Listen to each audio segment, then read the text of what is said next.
Кога ги анализираме состојбите во Европската Унија, обично тоа го правиме низ призмата на македонската приказна. Но за подобро да се разберат овие процеси, треба да ги погледнеме одблеску. Меѓусебни блокади, вета, проблематични земји членки кои што ги ставаат на тест базичните европски вредности. Се чини дека Европската Унија во последните години има сериозни внатрешни предизвици. Токму на оваа тема вечерва разговараме во Агенда 35. Имаме анализи, а гостин ни е влијателниот грчки професор Николаос Цифакис. Останете со нас.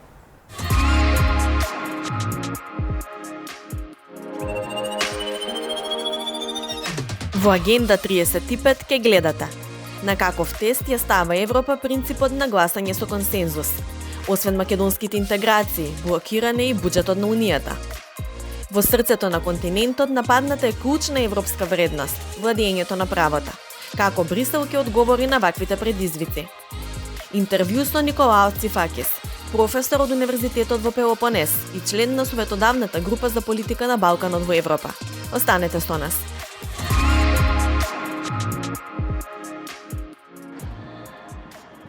Додека секој од овие знамења не каже да, нема договор во Европската Унија. Вака сликовито изгледа принципот на одлучување со консенсус.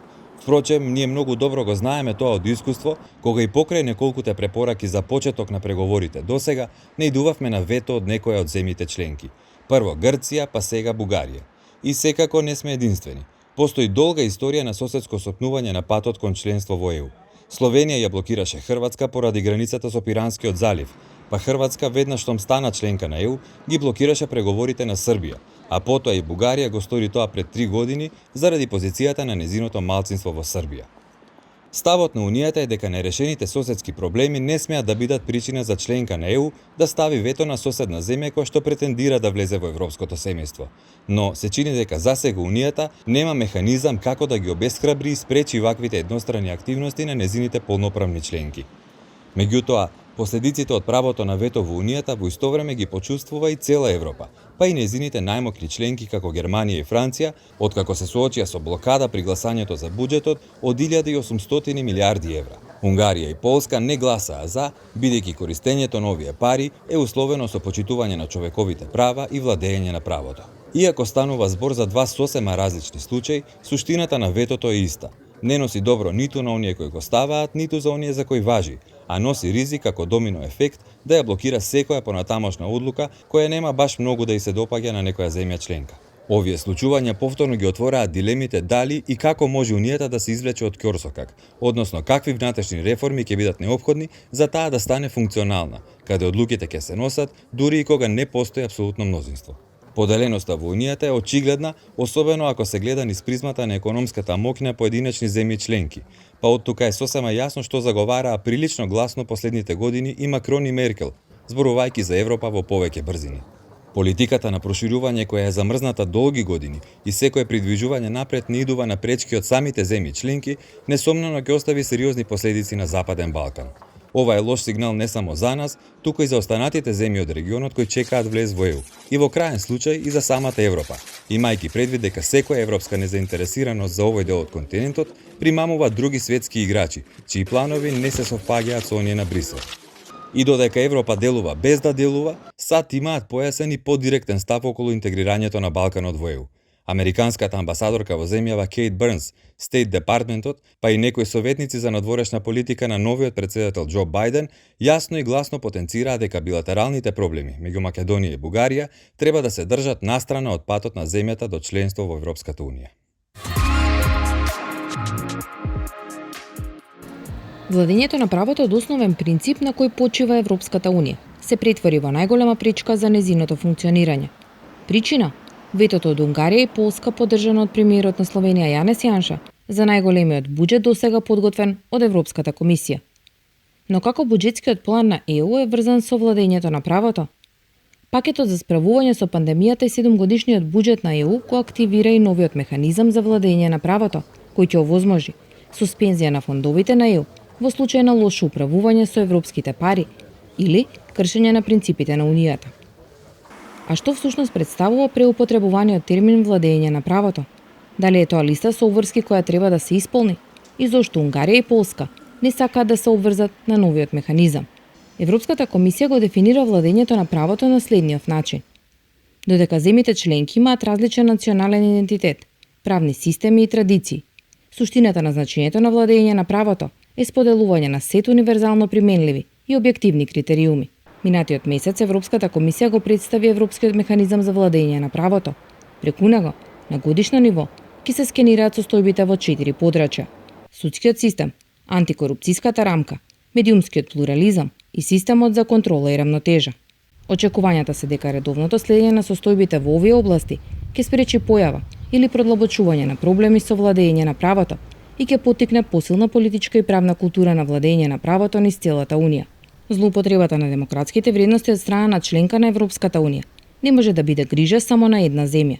Заканите по владење на правото представуваат предизвики за правните, политичките и економските основи на кои почива Унијата. Земјите членки споделуваат заедничко европско законодавство, заеднички пазар и поради тоа недостатоците во владење на правото во една земја може да влијаат врз друга земја, но и врз функционирањето на Унијата во целост.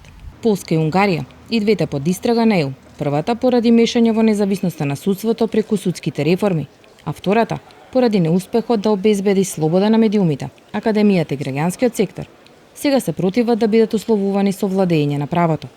За полскиот премиер Матеуш Моравиецки, европските олигарси се обидуваат да се пресметаат со послабите земји членки, додека за унгарскиот премиер Виктор Орбан, условувањето на ЕУ фондовите со владење на правото представува уцена на земјите кои се спротивставија на миграционата политика на ЕУ. Покрај за земјите членки, владењето на правото е клучно и за земјите кои претендираат да бидат дел од Европската Унија. За успешно владење на правото од огромно значење се ефективен, независен, квалитетен и ефикасен правосуден систем и борба против корупцијата. Тоа се постигнува преку почитување на фундаменталните права и во законите и во практиката. Беше наведено во извештајот на Европската комисија за напредокот на земјава. Европските челници постојано зборуваат за значењето на владењето на правото за земјава да напредува и да се приближи до европските стандарди во таа област. Сепак, по ветото од Полска и Унгарија, останува нејасно дали ќе попуштат критериумите за владење на правото или ќе попуштат Моравиецки и Орбан во своите условувања. Mr. Tsifakis, thank you very much for being a part of our program. It's my pleasure to be with you. How do you see the enlargement process at the moment? If we see just a commitment of everyone, we can be only very optimistic, and announced 2 months ago a very ambitious investment plan worth 9 billion euro for the period 2021-2027, which will finance several important activities such as transport and energy connectivity. The same goes for the government in the region, that all of them have expressed their support to the EU accession of their countries, and also the societies in the region have registered in consecutive public surveys their growing support to their country's EU accession. However, if we go then to the substance and we see the progress in the process, the results are very poor. On the one hand, the EU is not urged to see reform and progress in the accession of the countries of the region, and at the same moment, most Western Balkan leaders are much more interested in a procedural compliance with EU norms as opposed to a genuine compliance with these rules. What danger for the region can mean a new delay for Macedonia integration? First of all, it's a very unfortunate development. This is something that no one was expecting a year ago. The effects of blockage to North Macedonia's EU accession will be felt in the region. We should not forget that the Prespa agreement is linked to the EU accession of North Macedonia. There are several steps missing that come across the way with the advancement in North Macedonia's EU accession. Also, to be frank, Skopje accepted the Prespa agreement because it was hoping in that way that its EU accession will be unlocked. This has been its main motivation. But this is not only about the Prespa agreement. Brussels tries to negotiate, to mediate between Kosovo and Serbia, and the leverage of Brussels will be diminished in the Serbia-Kosovo talks. Any deal for the normalization of relations between Serbia and Kosovo is premised on the expectation that they will attain EU membership.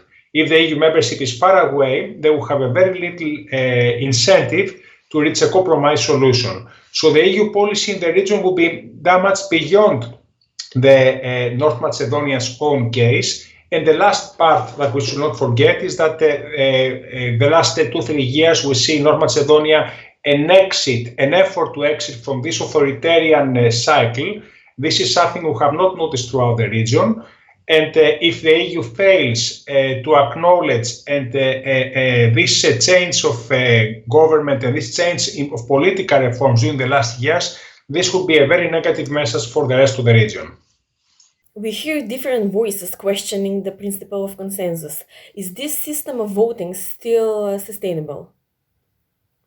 Well, every matter is different. I mean, there are questions such as the single market or the monetary union, the EMU, where we have got away with this necessity for reaching decisions by consensus. The idea is that vetoes will be diminished, but this can only go along a way where we talk towards a closer political integration. At the present and for the foreseeable future, veto will be part of the EU enlargement policy, and this is something that has always been the case.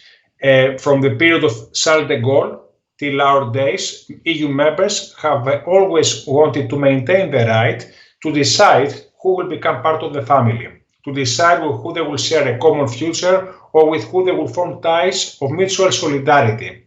What is peculiar, though, if we go back to North Macedonia's case, is not the question that countries have this right of veto, is whether each EU member has registered early enough its preferences and its reservations so that an EU aspirant can prepare or can denounce this process in any how so that EU candidates know what they are waiting for them. But in Macedonian case, the European values and European system itself is being tested. Yes, I see what you mean. If you ask what is the connecting tissue among EU people with so different history and perspectives, such as Portugal or Latvia or Greece, this is the adherence to these common values. What brings together EU citizens and Europeans is the principles, the values mentioned in the EU treaties, which is the respect for human dignity, freedom, democracy, rule of law, and respect for human rights. It is true that these are challenged internally. There is a question of Poland's and Hungary's veto on the EU budget and the EU recovery fund because they don't want to be subjected to this rule of law clause. This is a very difficult moment that the EU should sort out itself, because otherwise it is as if it applies double standards towards EU candidates as opposed to its EU members. But it's very difficult to change a country once it is an EU member, especially when there are two countries, because it is very difficult to take this type of decisions. How do you assess the role of Germany in the process? I see what you mean. First of all, I cannot underscore how much the gravity of our times is without precedent. The pandemic, with its human devastation and the concurrent deep economic recession due to subsequent lockdowns, is just the top of the iceberg. This twin public health and economic crisis has overlaid several pre-existing problems that have not ceased to exist. To name a few, these are Brexit, which has not been materialized till our days, the assertiveness of Russia and Turkey in the European neighborhood, and the more or less covert participation in armed conflicts, the rising competitiveness with China, and also what we have seen during the last 4 years, the weakening of a transatlantic link with the United States due to Trump's preference for a close partnership with other allies and other leaders such as Vladimir Putin and Recep Tayyip Erdogan. So in this context, I don't know what we should have waited from Germany and what could have constituted a measure of success or a failure of its presidency. I think that at the moment, what is the top priority is to resolve the EU budget crisis. Because from the EU budget crisis, it is the stake is very high. It is how Europe will be formed in the next years and whether it will exit not only from the pandemic, also from this economic recession in the future.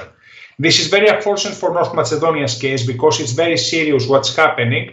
But in the list of priorities, and I'm not underestimating Germany's efforts. Germany is a country that supports EU enlargement to the Western Balkans. So I'm not underestimating its efforts to resolve the dispute with Bulgaria. But I'm afraid that I think that the most important issue right now is the question of the EU budget.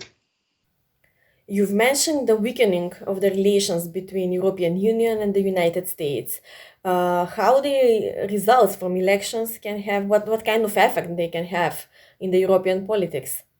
We saw that different leaders have taken different positions towards the winner. Yeah. Well, the first signals are very positive. It seems that we have Joe Biden knows the region. He has been an active vice president, so he has visited many times the region. He has expressed himself. He has come to the Balkans when he was not vice president in the 90s, and he has expressed his view on the Bosnian War, on the Kosovo War, etc. So what we are seeing so far is we have an expectation for the restoration of the transatlantic partnership. It is not coincidence that within the first days, he had phone calls with the leaders of Canada, of France and Germany. We expect a better coordination of the West. If we speak precisely about the Balkans, we expect the restoration of a division of labor that has existed, where the EU maintains the policy initiative and the United States provide critical backup. So this is our expectations. So far, we receive good vibes. Also, Antony Blinken's nomination is a very positive signal because he's a person close to Joe Biden along these lines. So, if I may say, expect a return to normality. Although it is very difficult to say that we just erase 4 years of history and what has happened during the last 4 years. Thank you very much for being with us tonight.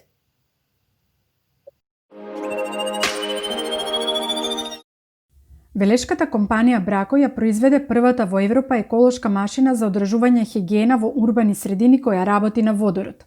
Тимот 15 инженери од нашата земја, во соработка со инженери од Холандија, го развија ова еколошко возило за чистење што испушта единствено вода, а не како досегашните издувни гасови кои загадуваат.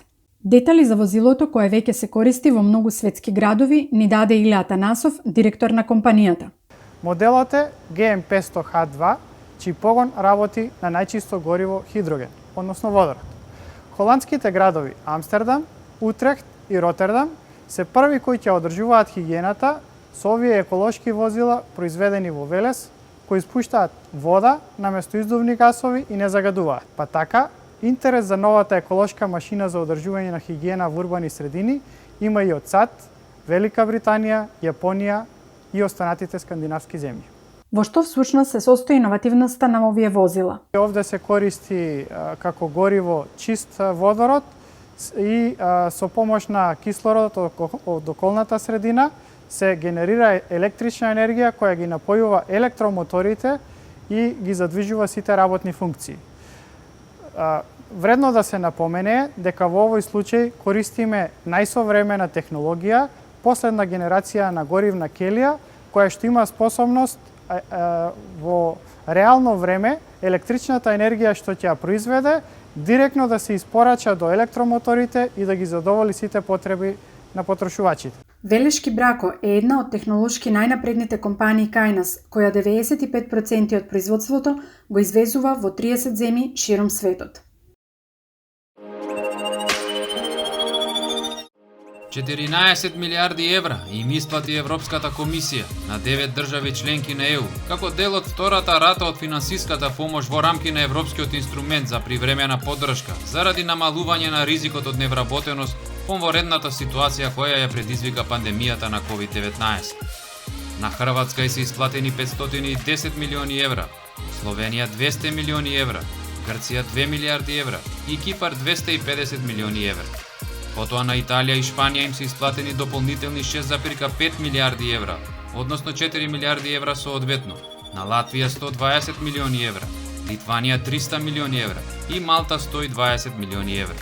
Поддршката во форма на заеми одобрени под поволни услови на државите ќе им помогне во решавање на зголемените јавни расходи за зачувување на работните места. Конкретно со финансиските средства ќе се покриваат директните трошоци за финансирање на националните програми за скратено работно време, самовработување, како и други слични мерки кои државите членки на ЕУ ги воведоа поради пандемијата со коронавирус. Пандемијата е закана за локалните и регионалните финансии во Европа. Предупредува анкетата влијанието на COVID-19 на регионалните и локалните власти, која беше спроведена во периодот јуни-јули 2020 година од страна на Европскиот комитет на регионите и ОЕЦД. Според анкетата, кризата влијае на приходите на поднационалните власти, затоа што придонесува за зголемување на расходите и намалување на приходите. 86% од регионите и градовите предвидуваат зголемување на расходите, а 90% очекуваат намалување на приходите, што ги загрозува јавните инвестиции. Се очекува најзагрозени да бидат приходите од даноци, за кои значаен или умерен пат предвидуваат 83% од испитаниците. Во текот на спроведувањето на анкетата, околу 24% од поднационалните власти планирале повторно да се задолжат за да можат да се справат со кризата. Анкетата исто така покажува дека кризата предизвикана од COVID-19 може да ги промени приоритетите во политиките за регионален развој. Локалните и регионалните власти повикуваат да се посвети поголемо внимание на ценовно поволни и достапни квалитетни основни услуги во сите области. Државите членки на Европската Унија лани извезле 7,1 милиарда литри и увезле 4,8 милиарди литри вино, покажуваат последните податоци на Евростат. 43% од виното е извезено надвор од границите на ЕУ, најголем дел во Обединетото кралство и тоа 22%, и САД 21%. Италија е најголем извозник на вино со учество од 34%, а потоа следуваат Франција со 25% и Шпанија со 22% учество во извозот на вино надвор од Европската Унија. Кога се работи за увозот на вино, само 16% од увезеното вино е од држави кои не се членки на ЕУ. Скоро половина, односно 43% од увезеното вино е од Чиле и Јужна Африка. Најголем увозник на вино од државите членки на ЕУ е Германија, која учествува со 30% од вкупниот увоз на вино, потоа Холандија со 15% и Данска со учество од 9%. Инаку, најголеми производители на вино во Европската Унија во 2019 година биле Италија, Шпанија и Франција.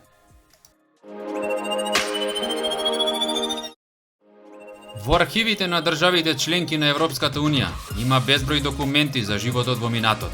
Документи за раѓање, смрт, брак, имот, економија, војска и така натаму. Најголем дел од овие документи се напишани рачно. Но кој може лесно и брзо да прочита или дешифрира ракопис, на пример од средниот век? Токму еден проект од Инсбрук, Австрија, во кој учествуваат повеќе држави, со употреба на вештачка интелигенција, разви платформа за дигитализација, препознавање, транскрипција и пребарување на историски документи. Платформата овозможува моментален превод и пристап до историски рачно напишани документи. Историските ракописи платформата ги дешифрира со 97% точност, а може да биде прилагодена да препознае документи на англиски или арапски, стар германски или полски, хебрејски или холандски јазик. На платформата има регистрирано повеќе од 40.000 корисници од целиот свет, а националните архиви на Финска, Италија и Холандија ја имаат интегрирано технологијата во своите дневни услуги. Следната недела се гледаме со една многу важна тема од процесот на европските интеграции. Гледајте Агенда 35 и останете со програмите на Македонската телевизија.